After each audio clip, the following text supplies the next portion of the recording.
Hi everyone, welcome to my review of the Focal Bathys. So Bathys or Bathys, I'm not exactly sure how it's pronounced. The Focal lady did call it Bathys, so perhaps that's the best way to pronounce it because it is a French word, which I think harkens or refers to something to do with the submarine, which is supposed to sort of highlight the noise cancellation properties of these headphones, which I must admit is plenty impressive. So if you are one of those noise canceling noise canceling heads who is looking for perhaps a pretty looking headphone with good sound and amazing noise cancellation properties, this is perhaps something that you're going to enjoy. But take what follows with a grain of salt because the disclaimer is I am a self-proclaimed audiophile, which basically means that I'm in the pursuit of the utmost high fidelity sound. So while I will be talking about specs and aesthetics and build quality and all that, I will focus on the sound quality and sound portion of this review. Okay, so Focal is a very prestigious headphone and speaker manufacturer. They are more regarded for their speakers, but what's interesting is that their headphones are also considered to be among the best in the business. The Focal Utopia has been one of my favorite headphones of all time. As a matter of fact, the Utopia, especially the OG Utopia, which came in at $4,000, which I've reviewed on this channel. If you want to check it out on this channel, that review I think is one of my most viewed reviews ever. It is an amazing headphone, and since then Focal has updated the Focal Utopia with a better version, I think. It's called Utopia 2022, and it's just amazing. It's a little warmer and a little smoother in the treble. So that is Focal. Focal is capable of making like the best headphones, guys. They're closed backs. They have a flagship closed back called the Stelia, which I used to like a lot, but over time I think I found the mid bass a bit much and the upper mids a bit much. So the Focal Stelia fell out of my favor, and I began to appreciate the lower priced closed backs, which come in at $1,000. They have a closed back called the Celestia, which has since then been reduced in price.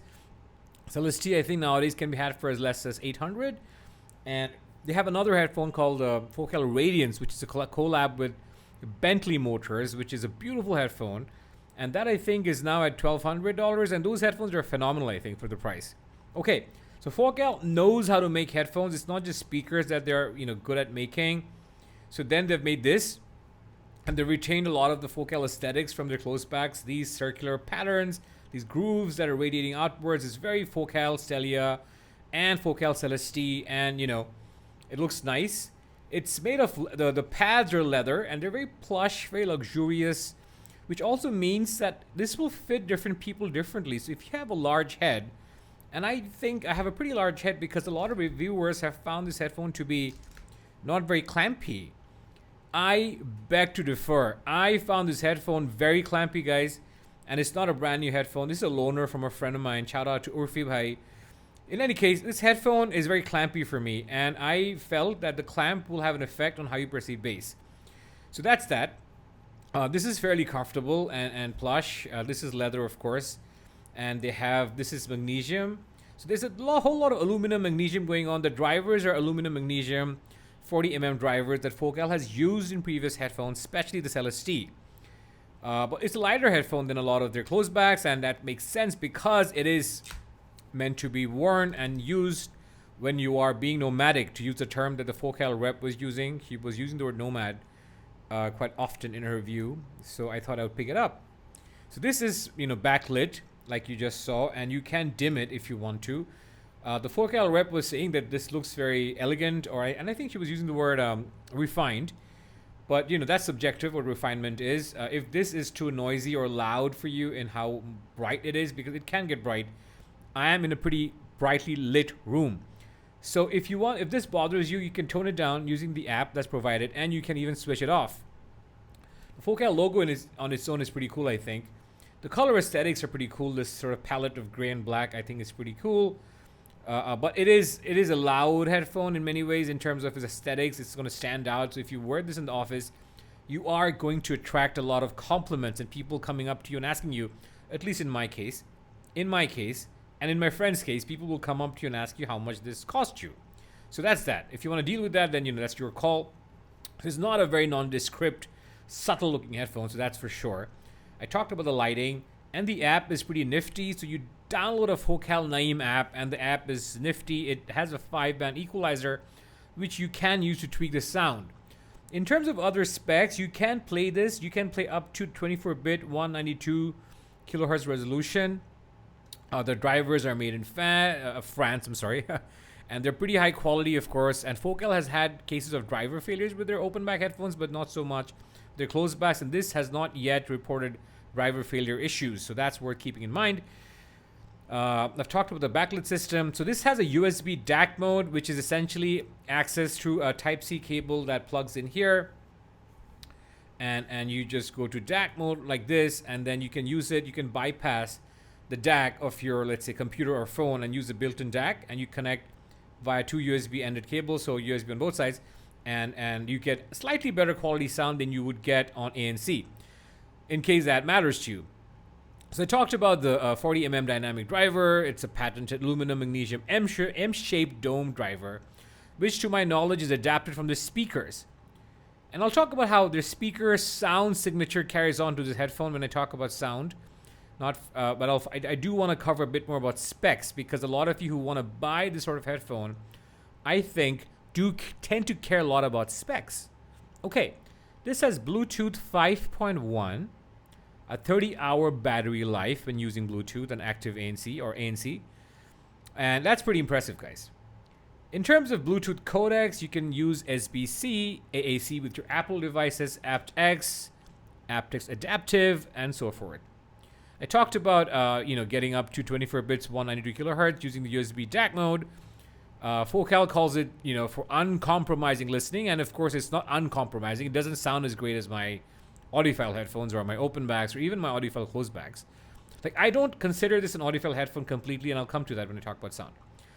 In terms of noise cancellation, you get 3 modes. You get a silent mode, which is pretty impressive. It is not Apple level impressive or Bose level impressive, but it is impressive, and you do get a lot of silence when in silent mode. There's a soft mode in case you want to hear some background noise. Let's say if you're in the office and people are coming up to you and you don't want to sort of have them repeat what they're saying, because perhaps you want to be more accessible to your colleagues, which is a good thing, don't you think? In that case, you can use a soft mode. And finally, you have a transparency mode, which does enable you to hear your surroundings, but it's not as impressive, I think, as Apple's transparency mode is, but it's useful nonetheless. I talked about 30 hours in ANC. You get 35 hours in jack mode when it's connected, and 42 hours in USB DAC mode, which is impressive. And something else that I really appreciate about this headphone is that you get 5 hours of battery life with only 15 minutes of charging. So it has fast charging, and a full charge takes only 90 minutes. Impressive. You can incorporate Google Assistant, Amazon Alexa, voice assistants, and all that. You can connect to multiple devices too, as a matter of fact, with this. Phone calls sound decent. Nothing to complain about. Slightly masculine. It sounds a bit throaty and chesty because this headphone does have a bit more mid-bass. And of course, it has a 3.5mm jack with which you can connect to a phone or a DAP. I talked about the USB DAC mode, and we've talked about its noise cancellation. So impressive overall in terms of specs, guys. Quite impressive, I have to say. And I do appreciate the fact that you can connect it with 2 devices. Now, in the box, and my carrying case is visible, I think. It is a pretty rudimentary carrying case.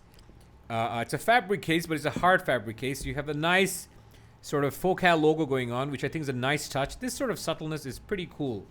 It's sexy even.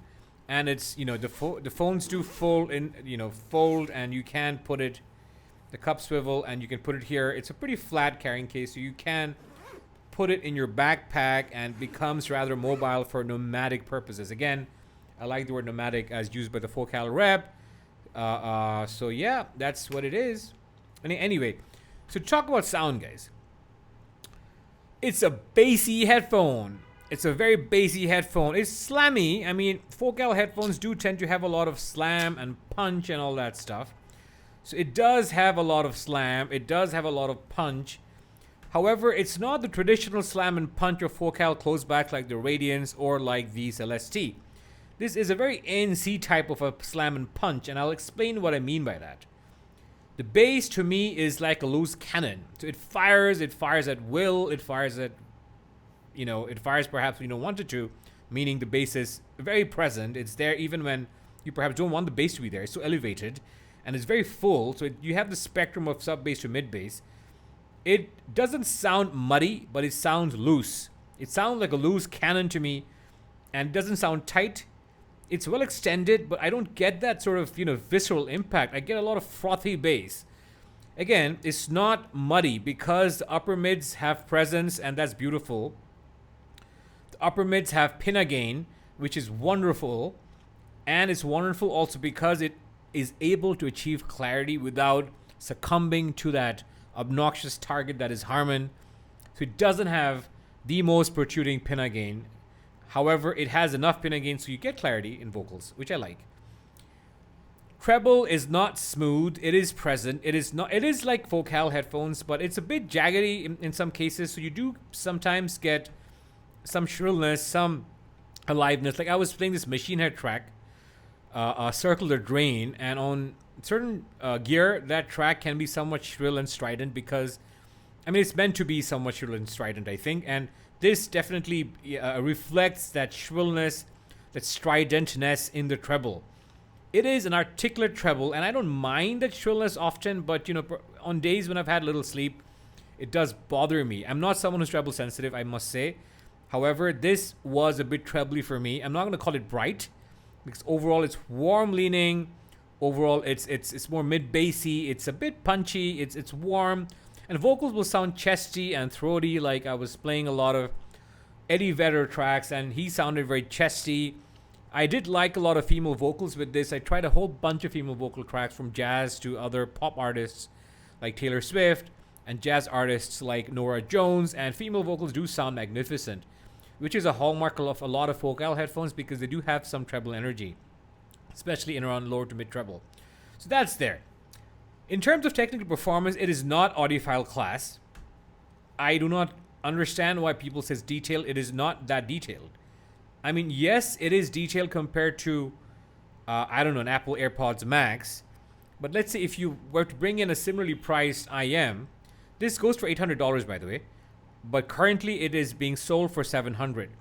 If you compare this other $700 IM, the Madhu Type 512, which is not an IM that is well known, but I've talked about this a lot. It's a Japanese manufacturer that manufactures Akustune IMs. It's an amazing IM. It's also punchy, but this punch is way tighter, and the mids are way more natural and all that, right? So this is audiophile level resolution. Of course, it gets more resolving for audiophiles. Like if you spend more and more money, this is not very resolving for $800 is what I would say. I do get a fair amount of information from tracks, but not as much as I would like for the price. I also think that a lot of earbuds, noise cancelling earbuds like the Sony XM4, even the XM3s are more resolving than this. I happen to own them, so I was able to A/B them. Soundstage wise, it's not going to win any prizes. I do not think it's better than the HD650 or HD600 like some reviewers have said. I think it's very 3-blob. As a matter of fact, it's mostly 2-blob, so you get sounds coming from literally like your ear cups, right? So it's a very closed-in feeling. On certain tracks, I do think that the center image is very prominent, and that is nice because you get a coherent, fleshed out center image, and it's very speaker-like. But it's not to a degree that is unique, right? It's there, but overall, it's a very small sound stage. Imaging is fine. Imaging is pretty clear and distinct. A slam and a speed are decent. I do think it's punchy, but I don't like the punch. And I'm all about the punch, guys. If you followed my work on this channel, I do like bassy, punchy headphones and IMs because I'm a rock head or a metal aficionado or a metal head. So, I would appreciate this if this was, punched on right, but this is not. And finally, timbre-wise, it's average. It does sound like, a headphone. It doesn't sound like real life. It does sound a bit metallic like Focal headphones can. So overall, for technicalities, I don't think it's a great headphone. I would give it a C, honestly. For tonality, I would perhaps give it a B-. I don't think it deserves more than a B-. It even gets to a B- because it doesn't screw up the treble, which a lot of ANC headphones do. Its treble is fine, albeit a bit strident and bright. Overall, its mids are fine, but the bass is just loose, guys. It's just very frothy and foamy and not tight. So that's it, guys. Now, who's it for? If you are someone who's looking for, a headphone that you want to use in your office, get compliments. Focal is a prestigious brand. If you want to buy into the brand and its legacy, and if you care about noise cancellation a lot and call quality a lot and sound not so much, and if your reference are, if you're coming from Apple AirPods Maxes and those kinds of headphones, you will like this, and this might be the best headphone you've ever heard. However, if you're an audiophile, I don't know. I don't think it will be for you. It wasn't for me. I mean, a lot of audiophiles do like it, so I'm not going to knock it completely, but it wasn't for me, guys. So that's it, guys. I hope this review was useful. If you like my work, subscribe, and if you have not, and stay tuned for my next one. Bye-bye.